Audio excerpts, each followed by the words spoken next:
ఆ గుహలోకి ఆయన ప్రవేశించి సాధన చేస్తూ ఉన్నారు.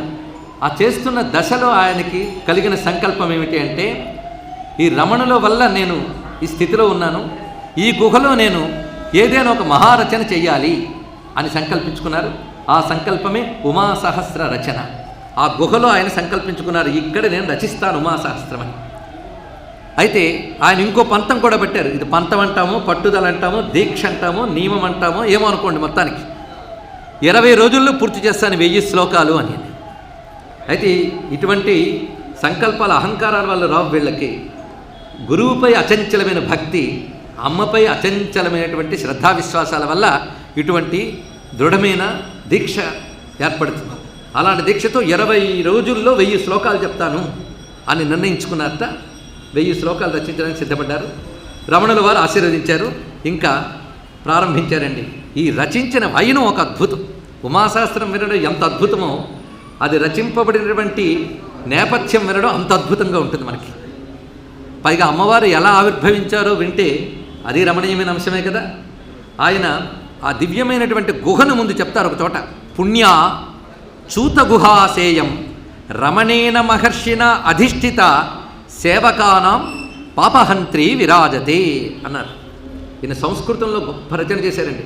కాళిదాసాది మహాకవుల తర్వాత అంత సంస్కృత రచన చేసిన వాళ్ళు మనకు ఆంగ్ల పాలన వచ్చిన తర్వాత చెప్పుకోదగ్గవారు లేరు. ఒక్కరు గణపతి ముని గారు ఆ లోటు తీర్చారు. అందుకే సంస్కృత వాంగ్మయం ఎప్పుడూ కూడా ఆయనకి కృతజ్ఞత చూపించవలసిన అంత. ఎందుకంటే సంస్కృత రచన చేయడం సామాన్యం కాదు. అందులో ఇంత మహాకావ్యం రచించడం ఇంకా అరుదైన అంశం.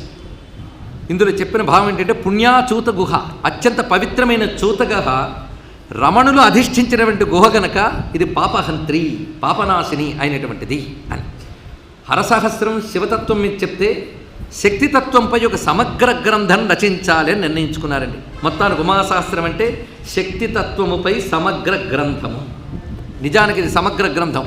1000 శ్లోకాలు గురువుల అనుగ్రహం వల్ల సుమారు 15-20 ఏళ్ల నుంచి అధ్యయనం చేసినటువంటి అనుభూతితో చెప్తున్న విషయం ఏంటి అంటే, ఇది శక్తితత్వంపై సమగ్ర గ్రంథం. ఎందుకంటే అమ్మవారి తత్వాన్ని చెప్తూ ఎన్నో గ్రంథాలు వచ్చాయి మనకి. ముఖ్యంగా వేదాల్లో అమ్మ గురించి చాలా ఉన్నది.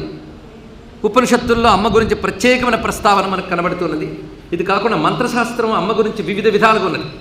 అన్ని రూపాలని అందరూ ఉపాసన ఎలాగూ చేయలేరు. శ్రీ విద్య ఉపాసన చేసేవాళ్ళు శ్రీ విద్యను ఆరాధించగలరు, కానీ మరి కాళీ విద్యను ఉపాసించడం మహా కష్టం.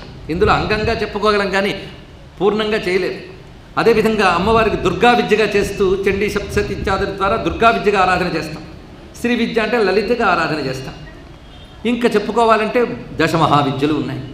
అమ్మ గురించి ప్రస్తావన దశమహావిద్యలు ఒక గ్రంథం చెప్తుంది, మరొక గ్రంథంలో సప్తమాతృకుల యొక్క ప్రస్తావన ఉన్నది. ఇంకా అనేక రహస్యాలు వేదం ఇచ్చింది. వేదం ఇచ్చిన భాష అర్థం చేసుకోవడం మహా కష్టం. ఎందుకంటే అది ఎప్పటి నుంచో శతాబ్దాలైందో సహస్రాబ్దాలైపోయిందో కానీ ఇతర మతాల దాడుల వల్ల, లేక మన యొక్క నిర్లక్ష్యం వల్ల, ఉదాసీనత వల్ల, అలసత్వం వల్ల మనదైన వైదిక విజ్ఞానాన్ని మనం దూరం అయిపోయాం. ఇప్పుడు అసలైన వైదిక విజ్ఞానం చెప్పినా గ్రహించలేనంత నిద్రావస్థలో ఉన్నాం. ఈ బాధ ఇక్కడి శారదా మందిరంలో ప్రస్తావించుకుంటే అమ్మవారు విని ఓదార్చుతారేమో అని ధైర్యంతో నేను చెప్తున్నాను ఇక్కడ. ఎందుకంటే అసలైనటువంటి వేదం చెప్పిన అమ్మవారి యొక్క తత్వాన్ని కూడా మనం గ్రహించడం క్లిష్టమవుతుంది. ఆగమాలు, పురాణాలు అన్నిట్లో చెప్పబడ్డ అమ్మ తత్వాన్నంతటినీ ఒక్క చోట తీసుకొచ్చినటువంటి మహాగ్రంథం ఏదైనా ఉన్నదా అంటే అది ఉమాసహస్రం, సందేహం లేదు. ఇక్కడ మొత్తం సమగ్రంగా ఇటు సప్తశతిలో చెప్పబడ్డ అంశములు కానీ, దశమహావిద్యల అంశములు కానీ, ఇంకా శ్రీ విద్యా రహస్యములు కానీ, యోగశాస్త్రపరంగా, మంత్రశాస్త్రపరంగా, తత్వశాస్త్రపరంగా, యజ్ఞశాస్త్రపరంగా ఇన్ని రకాలుగా మనకి అమ్మవారి గురించి చెప్పినటువంటి ఇంత సమగ్ర గ్రంథం మరొకటి కనిపించదు. అందుకు ఉమాసహస్రం శక్తితత్వం గురించి చెప్పుకోవడానికి సమగ్ర గ్రంథం. పైగా ఇది రచించే ముందు ఈ మహానుభావుడు గణపతి ముని ఒక మాట అనుకున్నట్ట. అదేమిటంటే, రమణుల ఉపదేశాన్ని ఆధారం చేసుకుని నిగమ ఆగమ శాస్త్ర ఉపనిషత్ రహస్యములు లేదా నిగమాగమ శాస్త్ర ఉపనిషత్ సామరస్యం. ఇక్కడ ఈ మాట జాగ్రత్తగా వినవలసింది.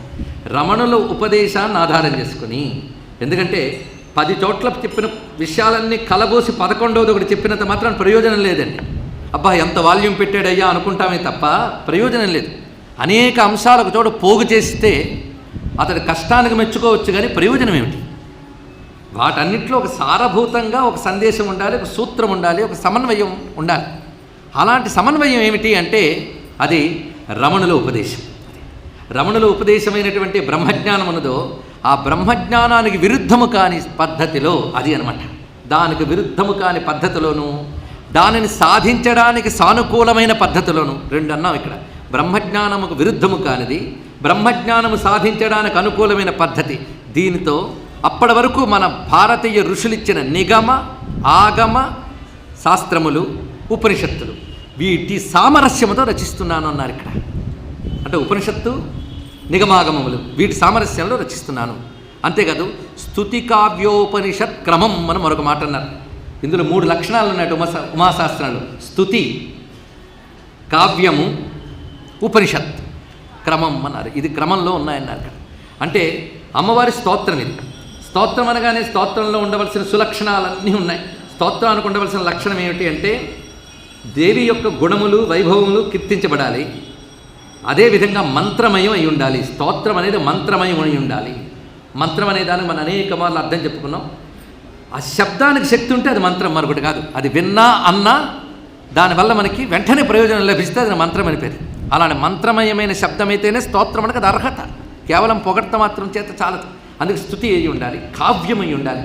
కావ్యానికి అనేక లక్షణాలు ఉన్నాయి. ఆ లక్షణాలన్నీ ఉమాశాస్త్రంలో ఉన్నాయి. ఇక 3వది ఉపనిషత్. ఉపనిషత్తు యొక్క తత్వాన్ని ప్రతిపాదించడం.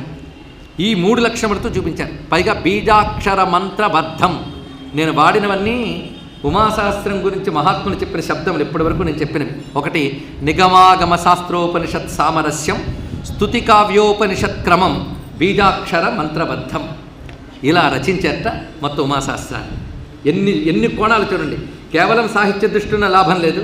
కేవలం స్తోత్రము భక్తి పాడుకుంటూ వెళ్ళిపోదామన్నా లాభం లేదు. భక్తి ఉండాలి, జ్ఞానమయమైనటువంటి భక్తి ఉండాలి. అది ఉమాశాస్త్రం కనబడుతుంది. ఇక పేరు చూడండి, ఉమాసహస్రం. ఈ పేరు ఎంచుకోవడంలో ప్రత్యేకత ఏమిటి? ఏమీ అమ్మవారికి ఎన్ని పేర్లు లేవు. గౌరీ సహస్రమో, దుర్గా సహస్రమో, లలితా సహస్రమో అనొచ్చుగా. ఉమాసహస్రం ఎంచుకోవడంలో ప్రత్యేకత ఏమిటి?